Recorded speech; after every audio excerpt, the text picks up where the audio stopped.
The comments heard on The View from a Pew are those of Mac McCoy and are not necessarily the opinions of his guests, his producer Garth, any one particular denomination or religion, the church lady, Mr. Lemke, Pastor Craig, or anyone else of sound mind and body.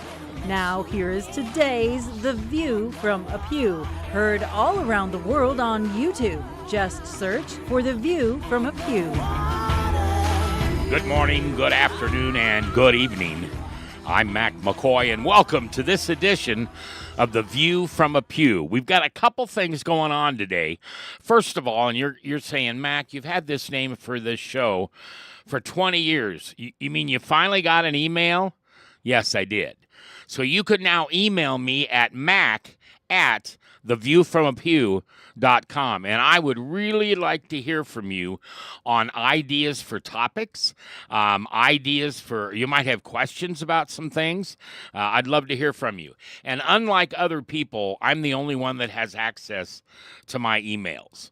So they don't go through a secretary or an assistant or anybody else, and nobody else has access to this email. So you could even put something in there rather personal, and I will never say anybody's name on the radio or tell a story unless I have your permission.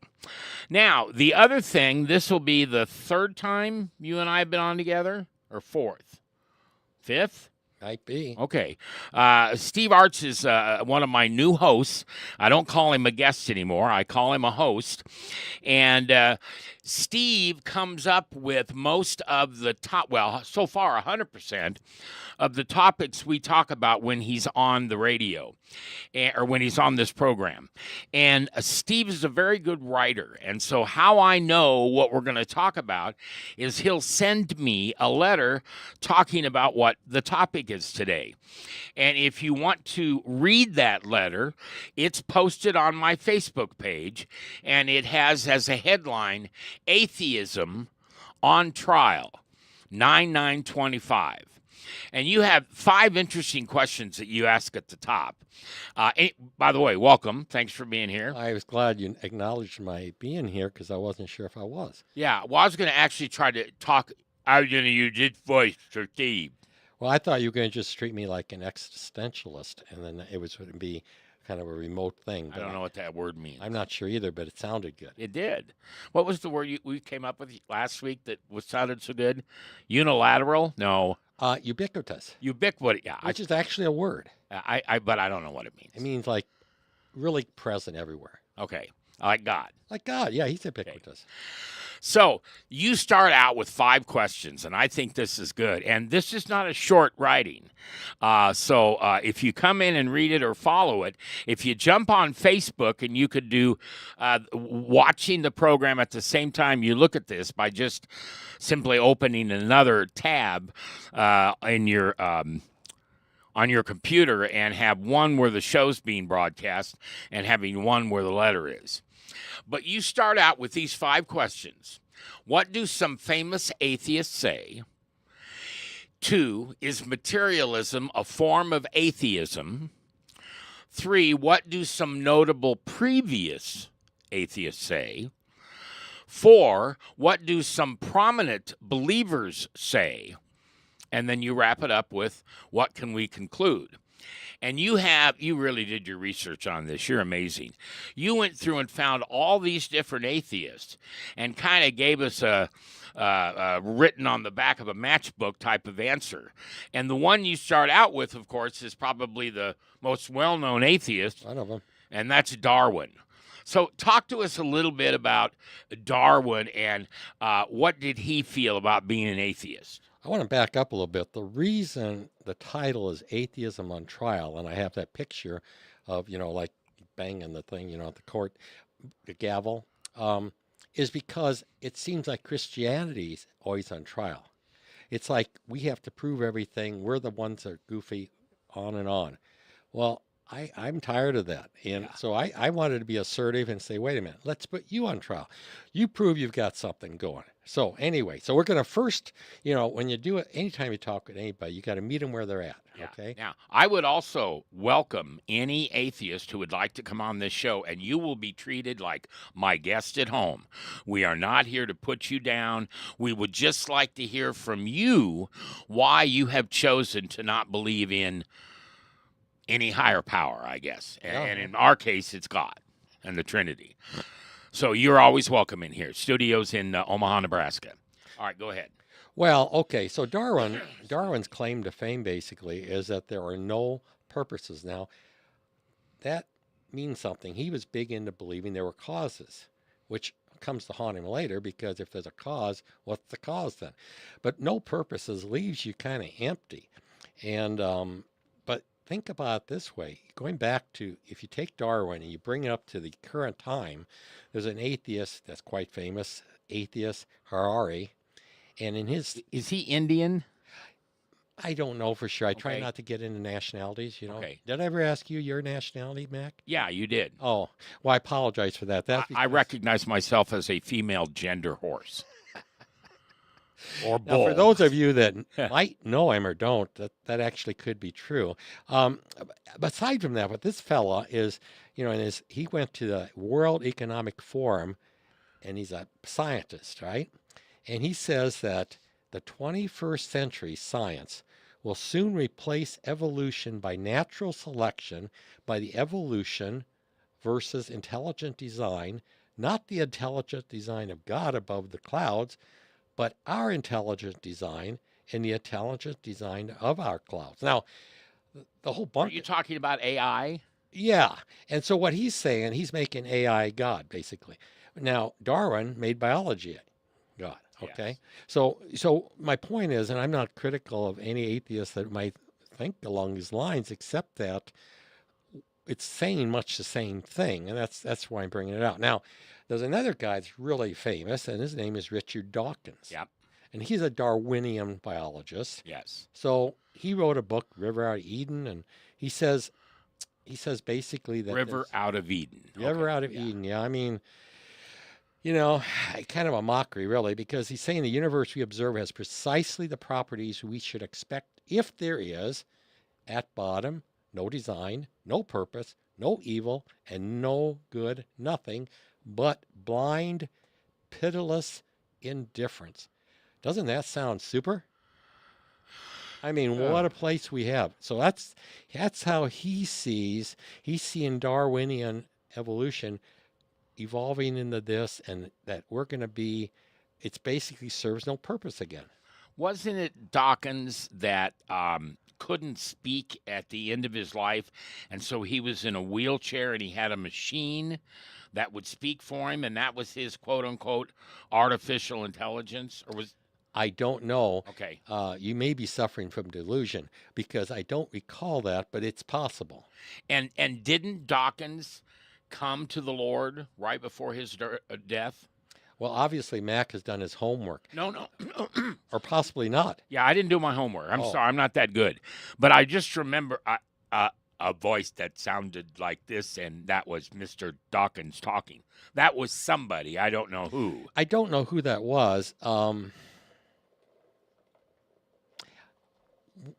Maybe I mentioned delusion. There's a reason for that. I wasn't trying to be personal, derogatory, but rather Dawkins wrote a book called The God Delusion, Yes. which says enough right there. But he says that he sees God, and I'm quoting, arguably the most unpleasant character in all fiction, jealous and proud of it, a petty, unjust, unforgiving control freak, a vindictive, bloodthirsty ethic cleanser, a misogynist, homophobic, racist, infanticidal, genocidal, filicidal, pestilential, megafascial, sadomasochistic, You wrote this. You ought to be able capriciously to pronounce malevolent bully. I should have practiced. But my gosh, I can't think of anybody that could. I mean, wow, that's how you could come up with that. I don't know, but I mean that's so. What I see here, at least in some of this, is that it goes beyond not believing in something. It goes into hating something. Yeah. Which, in effect, how do you hate something? if it's nothing to begin with? It seems to lack logic or reason.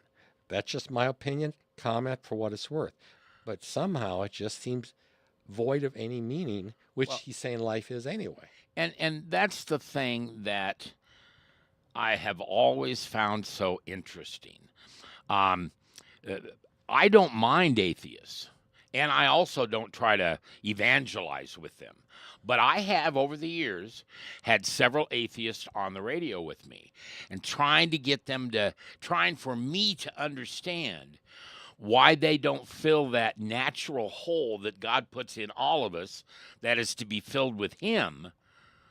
Why do they choose to fill it with a different belief?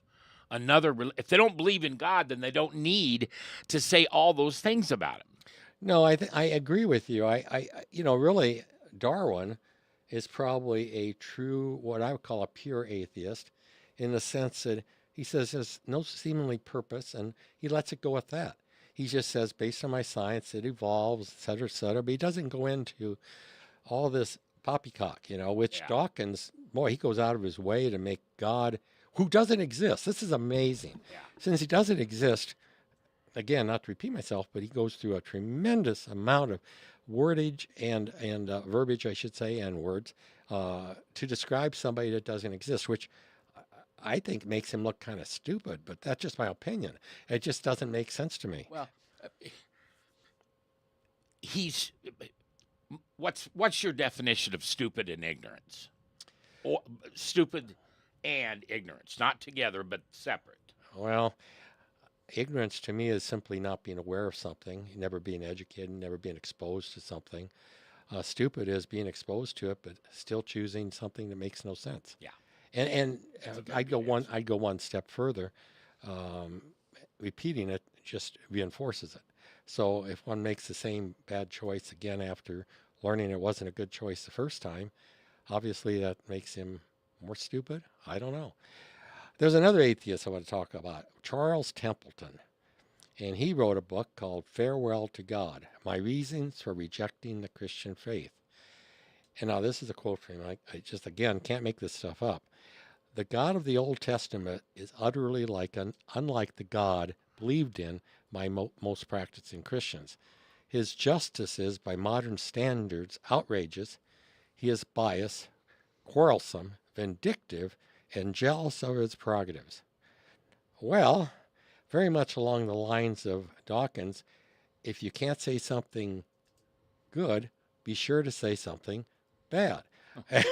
I mean, Sounds it's like today's political world. well, and it's what's really kind of interesting. Funny you should say that about political world. I was in Bible study this morning. We were talking a little bit, but the number one religion today is me, Yeah. me, ego, believing in myself, whatever I want, and that's the number one religion. And so when you get into all this stuff, I look at politicians, and I'm not slighting any of these, but if you ever read an article about what they're talking about, it's got more eyes in it than it does anything else. I mean, it's just loaded, and it's like, wait a minute, what about? I mean, it's all about them, and it's. I guess you have to just be that way, and that's the way it works. But this Templeton kind of reinforces how atheists are extremely, I guess you'd say, bitter, but I don't criticize him for that, because if you don't believe in anything and nothing has any purpose, wouldn't you end up being bitter? I mean, how would you be happy if nothing has a purpose, no hope of anything existing beyond yourself, beyond here?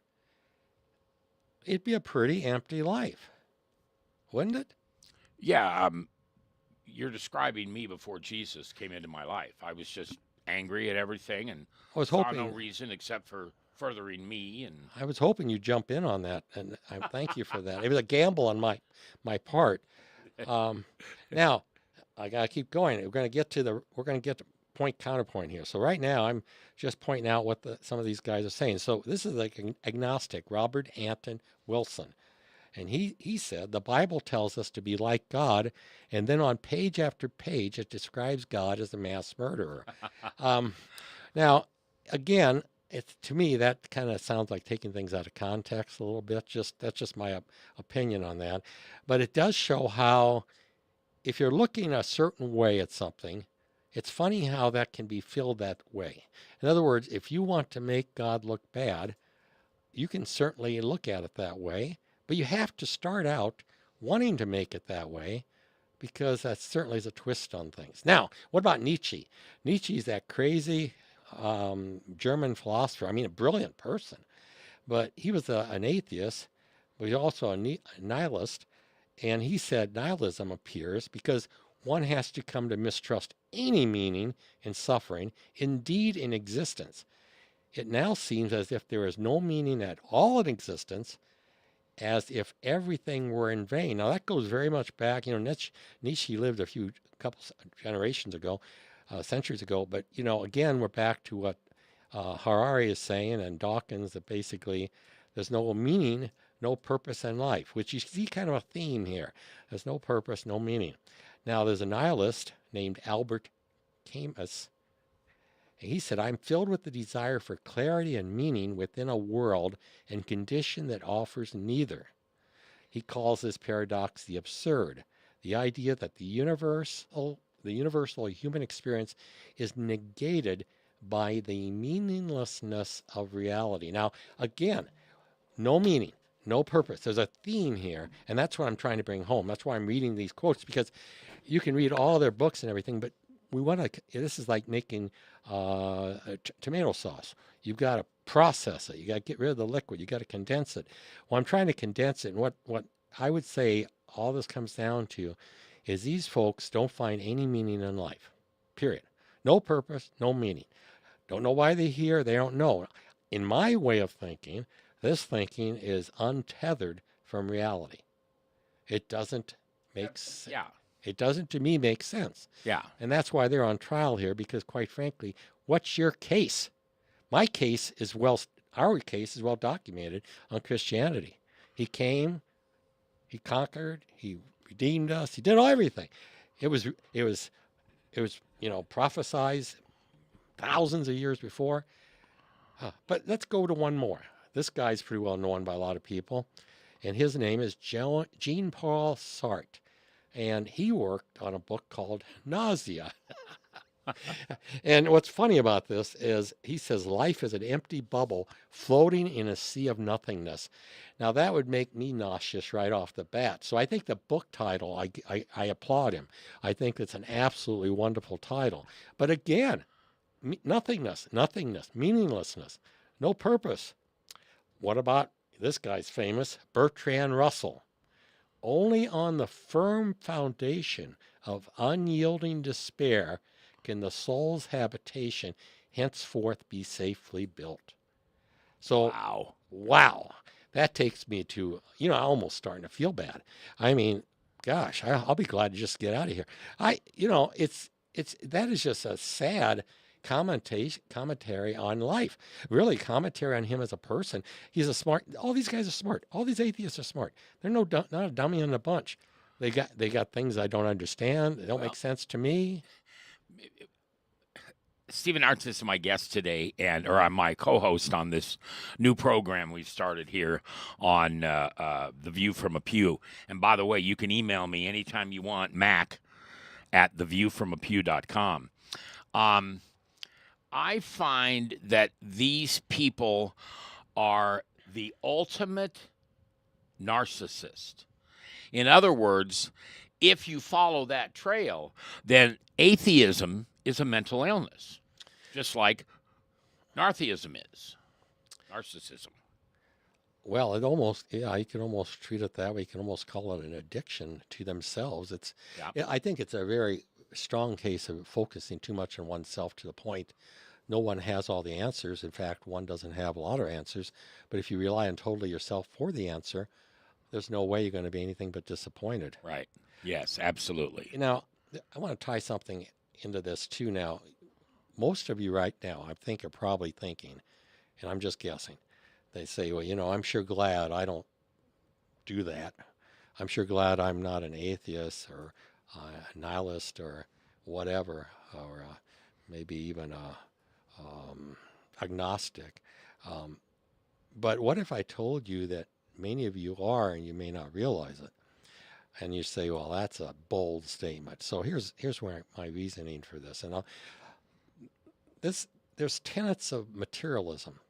Materialism, and this is written by a Dr. Stephen Meyer. He's a Christian and a philosopher of science. So I'm not coming up with this on my own. But there's tenets of materialism. And you say, well, materialism, what does that mean? Well, materialism means that our whole life is based on what you can see, hold, have, possess, maneuver, manipulate, possess, expound. In other words, power, money, everything. That's all materialism. But in true materialism, number one, God doesn't exist. Now, I don't know. Does that sound like something we just talked about, maybe? Yeah. You know, man arose gradually from lower animals by mindless, undirected processes. Doesn't that kind of sound like what Darwin was saying? And doesn't that sound kind of similar? Yep. Human beings have no intrinsic value.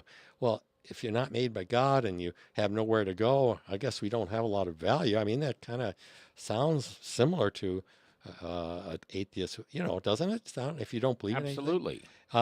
Free will If you can't believe in anything but yourself, then that's the only thing you're going to care about. Now, I'll go one step further. According to Mr. Meyer, it also means free will is an illusion. That means that we never were given free will, that we really don't have much say. We're just here. So we don't even have free will. Think of that. We just kind of float through life like that bubble, like the nausea, empty bubble floating in a sea of nothingness. Yep. Man, talk about a lonely. Life has no ultimate purpose. Hey, Darwin came up with that right off the bat. And when we die, we rot. We don't go anywhere. We don't have any future. This is it. So materialism means you better get it now because you're not going to get it tomorrow. And after you're gone, you're done, you know? And so even though I'm not really, the subject is on materialism, I brought this in only because I think we're not as far away from atheism sometimes as we might think we are. We might think we believe in a God and, you know, we're not going to go pray to him and we're not going to go to church and we're not going to, you know, we're going to see nature and that's going to be our existence and that's all well and good. And I'll try to treat people as good as they treat me. Does that sound reasonable? As good as they treat me? Not better. Not better. No, just as good as they treat me. An eye for an eye, tooth for a tooth. You could say you even believe in the Old Testament. Yep. But does that mean you're going down the road of a Christian or of a person that would be proposing that there's a life after? Not so much. So I just want to throw that out there to challenge everyone to think before you throw too many rocks, examine your own life. Certainly, and I say this respectfully, especially Mac. I mean, God, he's been materialistic most of his life, and I'm right behind him. So we are not talking about something we have no knowledge of. We're talking from experience. How long have you had a relationship with Jesus? It's hard to tell. I mean, mine was more subtle. I was trying to along the way, but then things kind of got in the way, and then I kind of put it back burner. I'd kind of go in and out. Well, see, I was the worst because I believed in God, but I would literally say on the radio, I don't need no stinking Jesus. If I got the Father, why do I need the Son? And so I was actually committing the only unforgivable sin, and that's blasphemy. And I would have told you that me and God were like this. I'm doing that finger crossing thing. And that I had a clear path to salvation. Well, what saved you, though, and Christians out there, you would back me up on this, that the one sin that can't be forgiven is we call out the Holy Spirit against the Holy Spirit. Yep. You can scream at God or at Jesus. You can complain. In fact, I think if you lose a lost one, expressing his anger, your anger, disappointment, frustration, that's all acceptable. But don't call out the Spirit and say, Spirit, you're no good. You're never going to be anything to me, because that just goes a bit too far. Why? Because then you're rejecting the very essence of Christianity, the very essence of goodness. You go beyond, and the Holy Spirit's within us. So you're rejecting God within you then.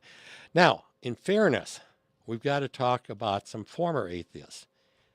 These former atheists kind of explain a little bit to help us understand what might have happened to change their mind. So one of them is Cyril Joad, an English philosopher. And he was very much along the lines of Darwin And Hawkins very much saying basically we're going to evolve into a higher being. We're going to just become our own gods, if you will. What do you imagine Mac changed his life? What can you imagine? Well, Jesus. And how did he enter it? Well, Yeah, a lot of people. this is a good story. Well, a lot of people really don't understand why things happen to them the way they do, especially bad, right? Yep. So guess what? He was in World War II, and he learned a valuable lesson, and he had a tough time in it, that a life without God isn't worth living. And that's what changed. When Paul was knocked off his horse, he wasn't a Christian at that point. He was anything but. But it's funny what you can do when you get people's attention the hard way. And so World War II changed this man. Now, another former atheist, Irish theologian. Now, think of that, an Irish theologian. Just the idea of those two together is somewhat overwhelming. I mean, really. And anyway, I'm not making fun of the Irish, but I mean, it's just amazing. But Christianity, he said, offers a worldview that leads to the generation of moral values and ideals that are able to give moral meaning and dignity to our existence. Now, did you notice the key word here is, well, moral is important, value is important, ideal is important, all of them important, but meaning. He said it gives moral meaning and dignity.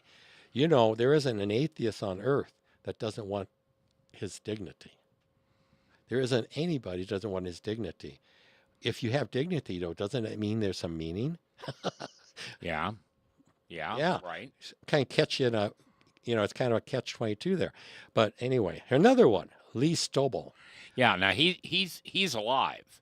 Yeah. His story just happened 20 years ago, or maybe less. Yeah. He was a journalist who went out to prove that Jesus did not exist. Yeah. So he studied the Bible. Yeah. And guess what happened?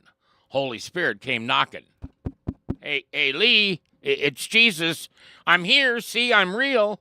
And then his wife did the same thing, and now they're both amazing Christians. Well, and here's something he wrote that kind of hits home. He says, if your friend is sick and dying, the most important thing he wants is not an explanation. He wants you to sit with him. He's terrified of being alone more than anything else. Yep. So God has not left us alone. He says also, I don't know what the future holds, but I do know who holds my future.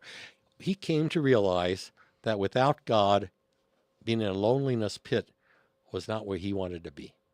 He came to the realization that that didn't make sense, and he wanted better. Yep. He didn't reject his life. He just wanted a new life. He wanted a better life, a fuller life, one with meaning, one with a future, one where he could have something that isn't here, totally non-materialistic. Because materialistic, look at it this way. If it's not Christianity and they're telling you about what heaven's going to be, more of the same here, you ever hear that? Oh, yeah. More virgins, more all this stuff. Well, who in the heck would want that? First of all, really? I mean, if all we got is all we're going to get, more of the same, and it's forever, well, you talk about boring. We're going to have to give a whole new meaning to boring then, because that's going to get boring. Steve Arts is my co-host today. We're talking about atheism and putting it on trial. I like the way you started the show by saying we as Christians are always having to defend ourselves with atheists. So what we've done today is Stephen did some amazing research and came up with all these atheists and what they stand for. And one thing you're reminding me of here, if you think about Christians, and obviously this isn't all of them, but it's also not the minority. Right. We're not seeking control. No, we're not. We've surrendered control to God because we realize that if we're in control, God is never on the top. Well, that's right. And also, anybody that's been in control, anybody that's humble, that's been in control, realizes that's one of the loneliest places to be. And one other former atheist I want to mention is Richard Morgan. Now, this hits home in many ways, and I think this is a summary sentence that truly hits home. Science and philosophy do not have all the answers, not the answers to everything.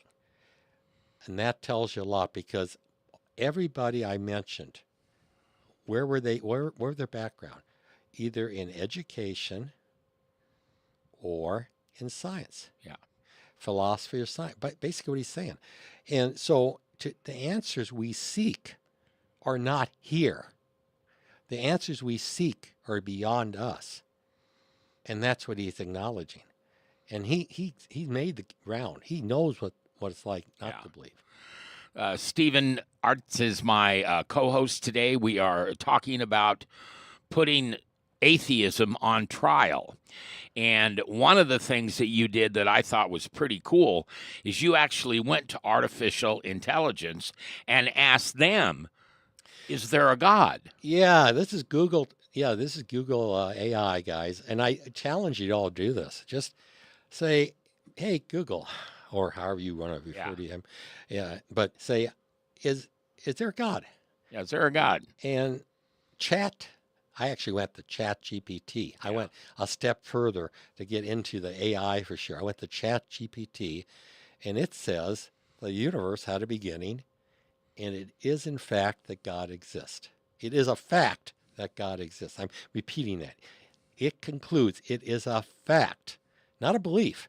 It's a fact. Because AI isn't about beliefs. It's about facts. Right. It is a fact that God believes. Now, that God exists, to me, that's a step beyond a belief. Well, and then, if I can read ahead for you, and then it dives into not just God, but Christianity.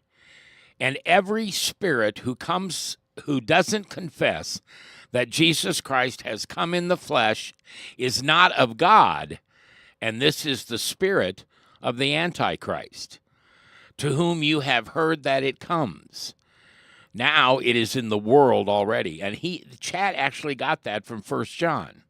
Yeah, it's kind of last session we talked a little bit about the compass and which way you're pointing. Are you pointing towards God? And basically, it's kind of like football, really. You're either playing offense, and by the way, that's one thing I was really thinking about, because I kind of like to follow football. But I was thinking we just got to play offense and defense. We can't play just one. Whenever somebody's trying to put you in just one, it's not a fair game. Right. You've got to have offense and defense. And so what we're saying here is, if you're on the offense, you can't be on the defense at the same time. Well, and there's no hypocrisy.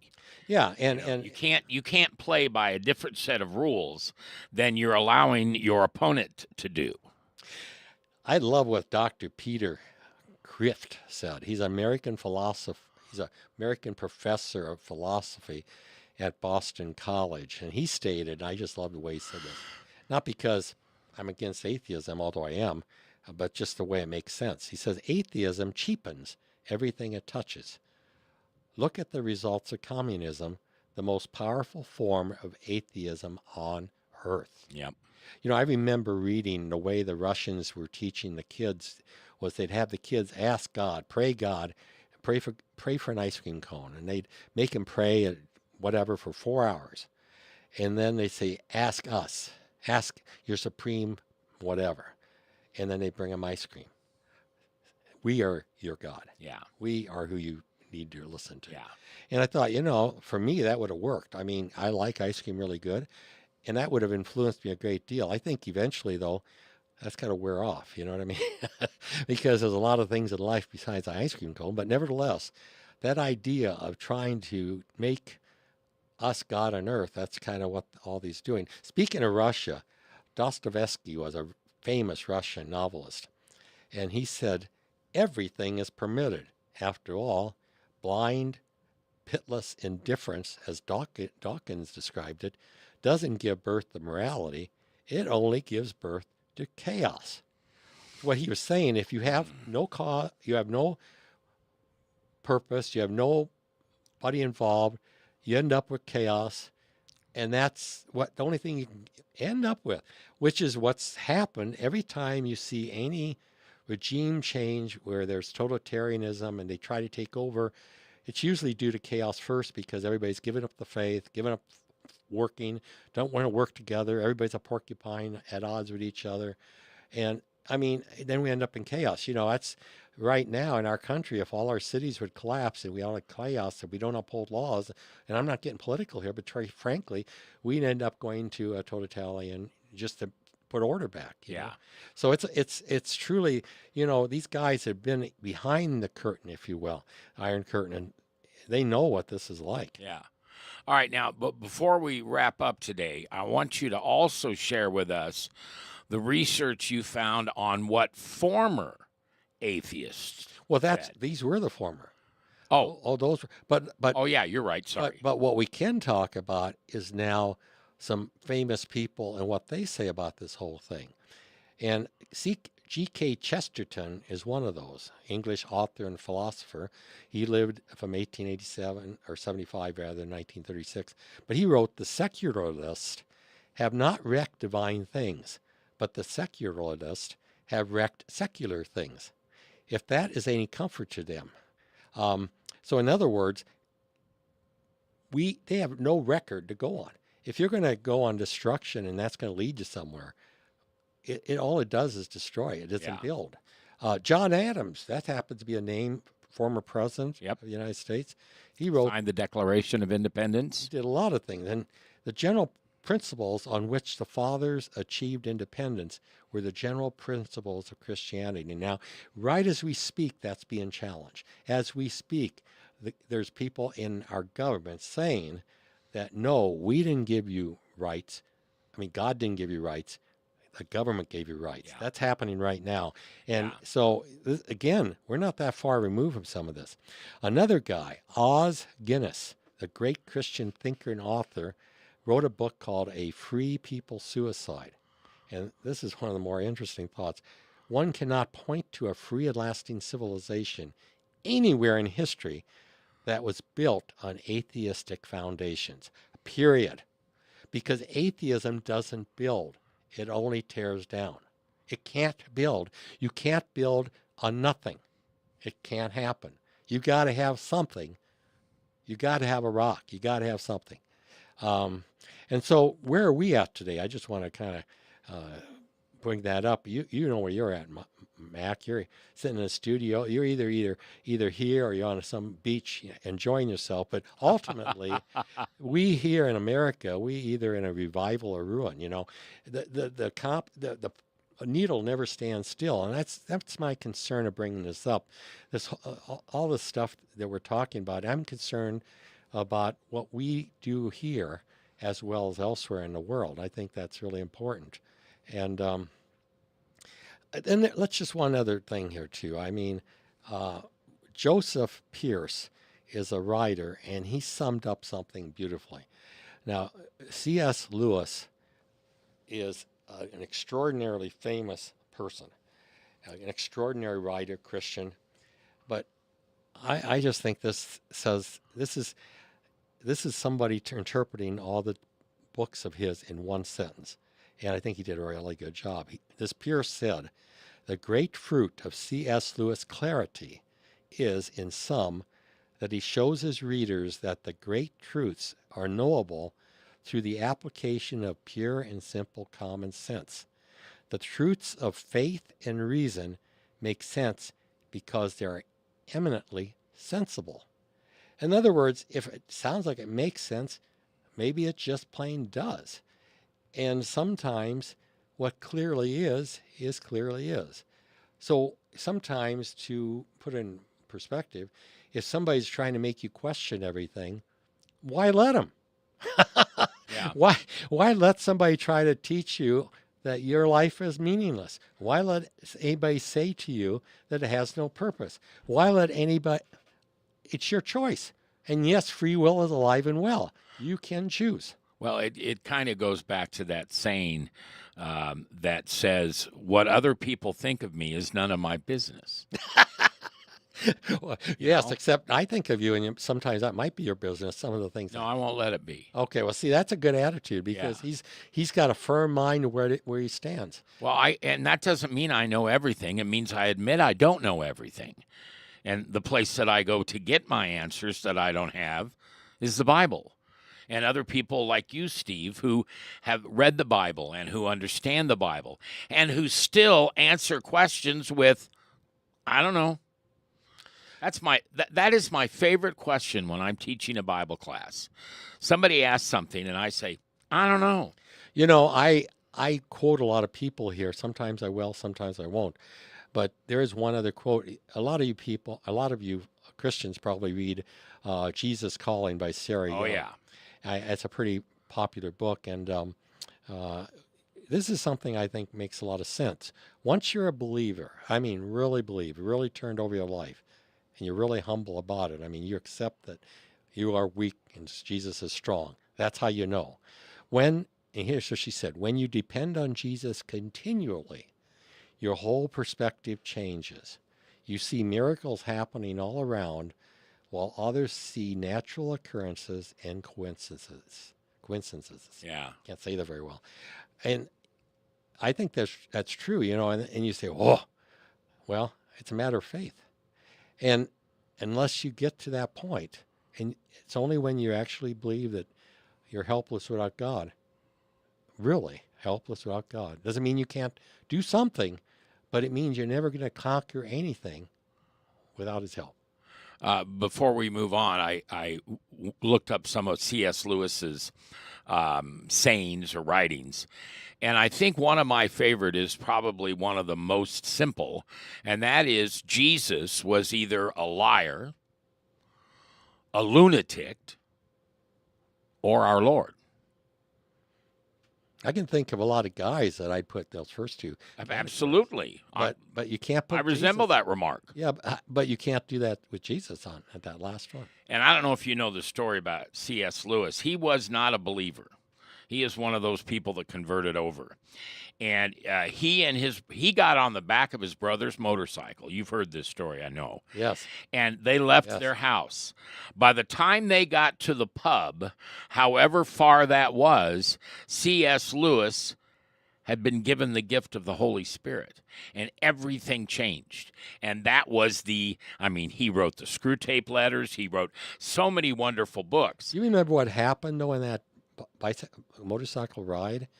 Wasn't he injured badly or something coming along? What happened? That I don't know. That's something. I'm not saying it's not, but there is something that goes along with that, and I have to explore it because I read about it, but I don't remember the details. But yeah, miracles do happen, but the miracles that are really miracles are what happens within one's heart. Yes. Because only God can change that by you asking for his help. And, in summary, what I would simply say to all atheists or to any mankind, and I really believe this, without Jesus, there is nothing. Yeah. And,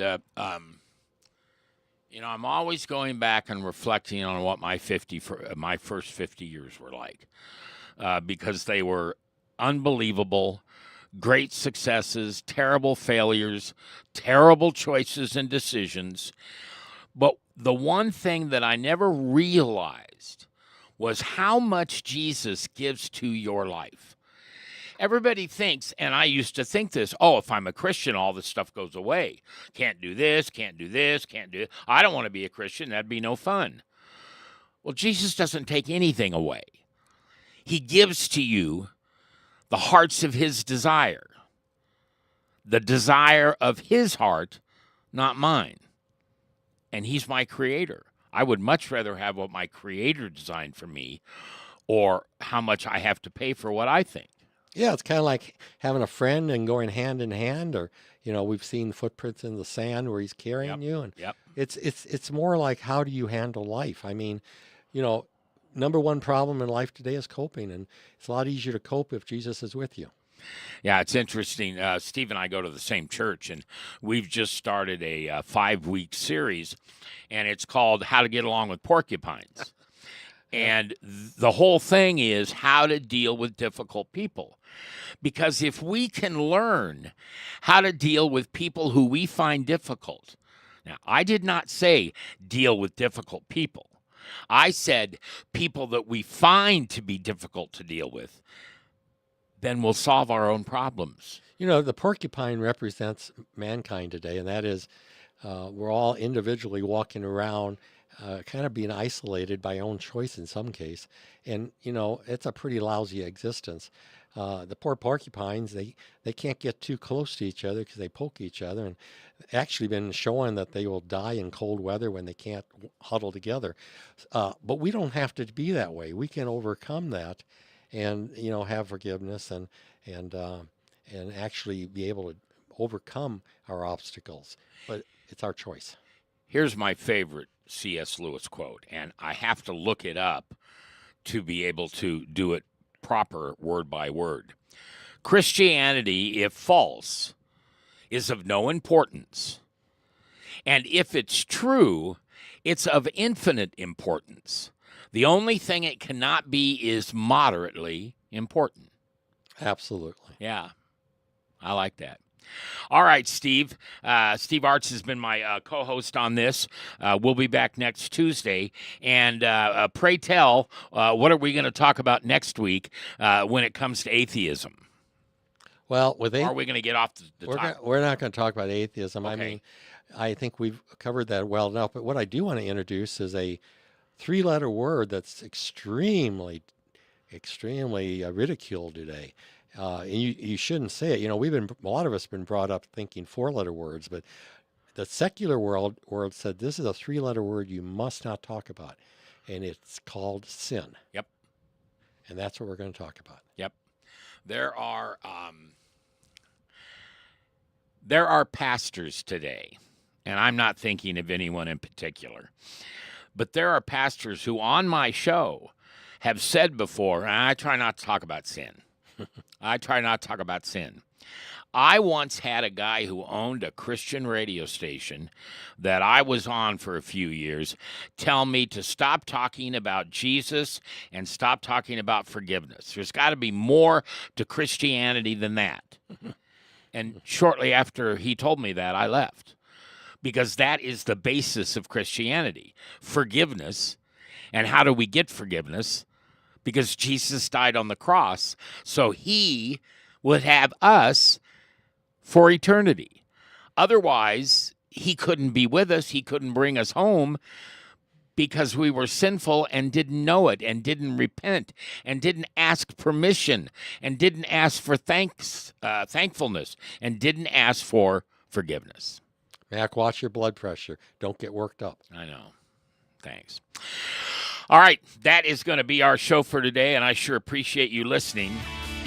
We do this every Tuesday and all week long on your Facebook or your social media. You'll find our shows. They're podcasts as well as videocasts. And as always, they're all brought to you by Divine Truth Christian Stores. Thanks for listening. Love this job. Can't do it without you. On The View from a Pew. Divine Truth Christian Store, where you'll find more.